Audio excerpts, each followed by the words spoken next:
সূত্র 21। পাজি লোককে উচিত জবাব দেবার জন্য বলদ হবার ভান করো, নিজের প্রকৃত চালচলনের থেকেও বলদ মার্কা ভাব ধরে রাখাটা রপ্ত করো। সূত্র বিচার: no one likes feeling stupider than the next person. The trick then is to make your victims feel smart, and not just smart but smarter than you are. Once convinced of this, they will never suspect that you may have ulterior motives. অর্থাৎ কেউ তার সামনে থাকা লোকদের থেকেও নিজেকে বলদ বলে মেনে নেওয়াটা সহজে হজম করতে পারে না। যদি তাই হয়ে থাকে তাহলে চালাকিটা হলো আপনার শিকারের মনের মধ্যে নিজেকে বুদ্ধিমান বলে ভাবার ভূতটা ঢুকিয়ে দিন। শুধু বুদ্ধিমানই নয়, বরং আপনার থেকেও কয়েক গুণ বুদ্ধিমান বলে তাকে ভাবতে প্ররোচিত করুন। একবার যদি সে আপনাকে বলদ ও নিজেকে মহাজ্ঞানী বলে ভাবতে আরম্ভ করে দেয়, তাহলে সে ঘুণাক্ষরেও আপনার গোপন উদ্দেশ্যের ব্যাপারে টের পাবে না। রবার্ট গ্রিন বলেন যে নিজের থেকে অন্য কেউ অতি বুদ্ধিমান ও স্মার্ট এটি মেনে নেওয়া কোনো ব্যক্তির পক্ষে সহজ কোনো কাজ নয়। বলতে গেলে এটি একজন ব্যক্তির পক্ষে অসহনীয় হয়ে ওঠে। তাই অন্য কাউকে বুদ্ধিমান দেখলে আমরা নানা ছুতো দিয়ে তাকে হেয় প্রতিপন্ন করার চেষ্টা করি। যেমন কেউ যদি কোনো ব্যক্তির থেকে অতি বুদ্ধিমান ও মেধাবী হয়, তাহলে অন্য ব্যক্তিটি বলবে যে ও কিছু জানে নাকি, আতেল কোথাকার, ওর কিতাবি জ্ঞান ছাড়া আর কোনো জ্ঞানই নেই। এ আবার কেমন লেখক, খালি অনুবাদই করেছে, তার মৌলিক কোনো কাজই নেই। লেখক হওয়া, মেধাবী হওয়া এত সোজা নাকি? আরে রবীন্দ্রনাথের জমিদারি ছিল, এই জন্যই তো এত কিছু লেখার টাইম পাইছে। আমার ওরকম গোটা কয়েক জমিদারি থাকলে আমিও ওই রকম মেধাবী হইতে পারতাম। কেউ কেউ এমন মন্তব্য করেন যে সে নিজেকে যতটা বুদ্ধিমান ভাবে সে আসলে তেমনটা নয়। এই যে এসব কথা উক্ত ব্যক্তিটি বলবে, এমনটা সে বলে তার ঈর্ষা থেকে।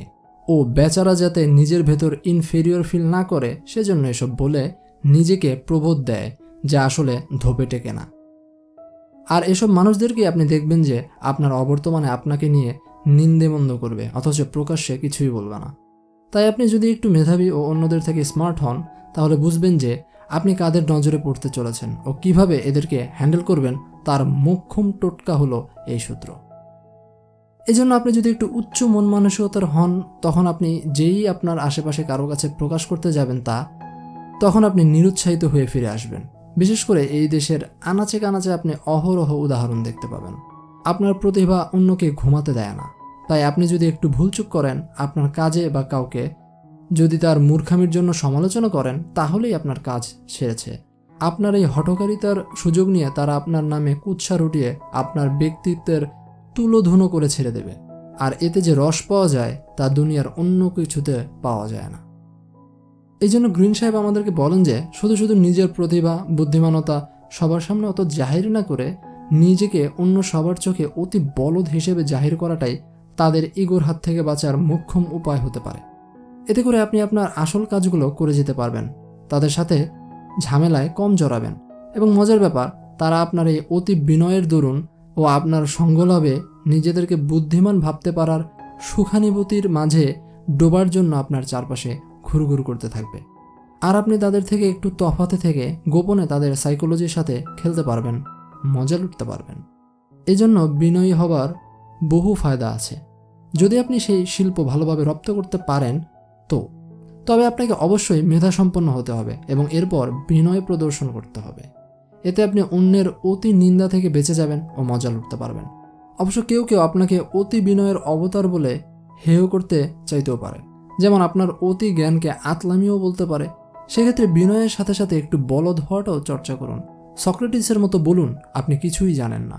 এটা আপনাকে মানুষের আপনার প্রতি থাকা তীর্যক হিংসাকে প্রশমিত করে ব্যালেন্স করে দিবে। প্রকৃতপক্ষে মানুষের এই ঈর্ষা আসে তার নিজের ভেতরে থাকা অপারগতা, দুর্বলতা ও শূন্যতা থেকে।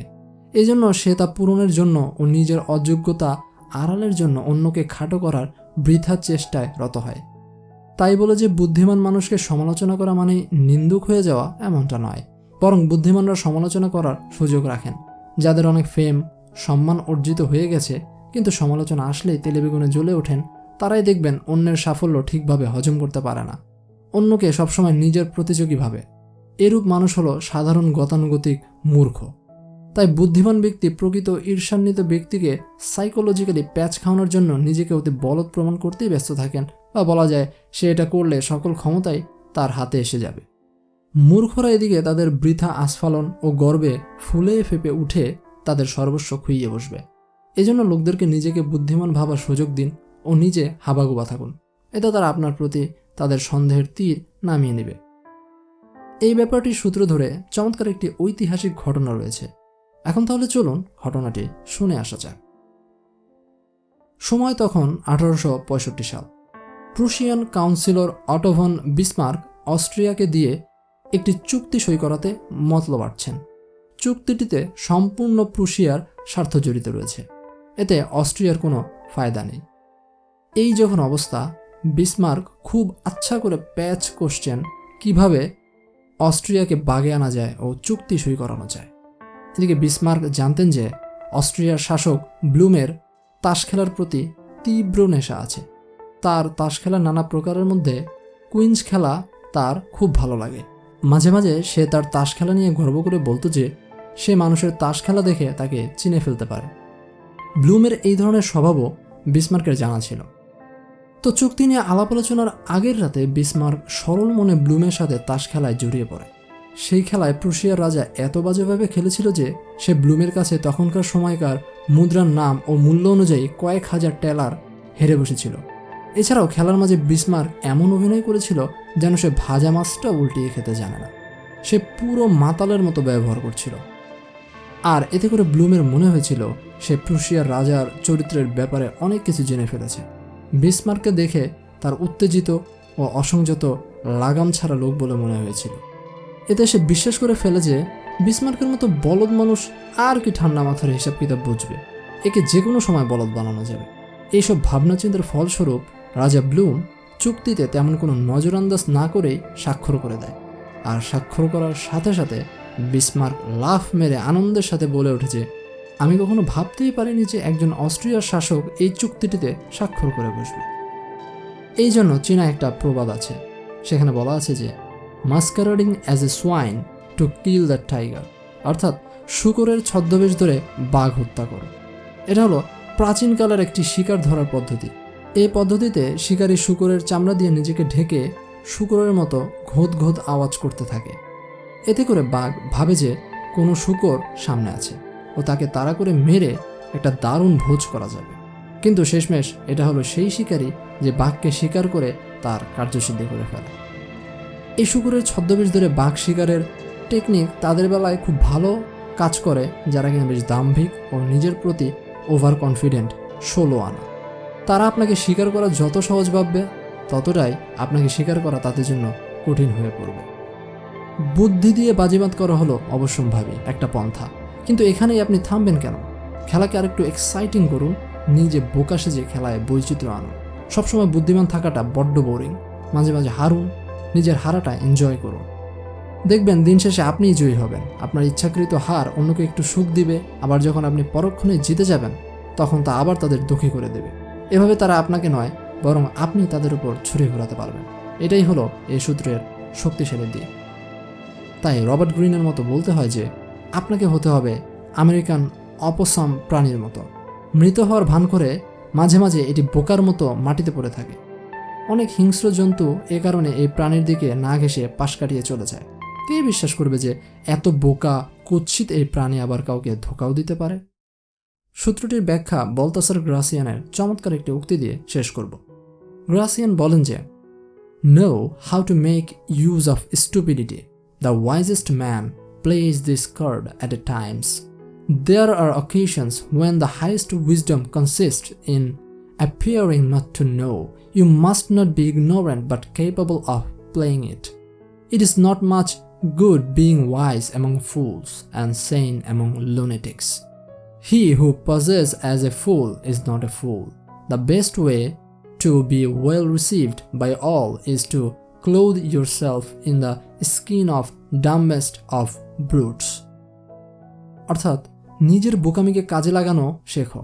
বুদ্ধিমান মানুষেরা সময়ে সময়ে এই চাল চেলে থাকেন। এমন কিছু সময় থাকে যে সময় কিছুই জানি না, এমন উপস্থিতি মঙ্গলজনক। অবশ্যই এজন্য তোমাকে অজ্ঞ হলে চলবে না, বরং এদিকে কাজে লাগাবার ব্যাপারে তোমাকে সক্ষম হয়ে উঠতে হবে। বোকাদের মাঝে বুদ্ধিমান হয়ে উপস্থিত থাকা এবং পাগলদের মাঝে সাধু হয়ে অবস্থান করাটা ঘোর বোকামি। যে বোকামির ভান ধরে সে আসলে বোকা নয়। অন্যের দ্বারা সমাদৃত হবার সবচেয়ে শ্রেষ্ঠ উপায় হলো চূড়ান্ত পর্যায়ের বলদের ছদ্মবেশে নিজেকে মুড়িয়ে সবার সামনে উপস্থিত হওয়া। তাহলে কেমন লাগলো আজকের পর্বটি? যদি আপনাদের কাছে পর্বটি ভালো লেগে থাকে তাহলে চ্যানেলটিকে সাবস্ক্রাইব করুন ও বেল আইকন প্রেস করুন এরকম আরও ভিডিও সাথে সাথে পাওয়ার জন্য। যারা চ্যানেলটিকে ইতোমধ্যেই সাবস্ক্রাইব করেছেন তাদেরকে অসংখ্য ধন্যবাদ। আজ তাহলে এ পর্যন্তই, দেখা হবে পরের ভিডিওতে। সে পর্যন্ত সুস্থ থাকুন, ভালো থাকুন, জ্ঞান ও প্রজ্ঞার সাথে থাকুন। সবাইকে অসংখ্য ধন্যবাদ।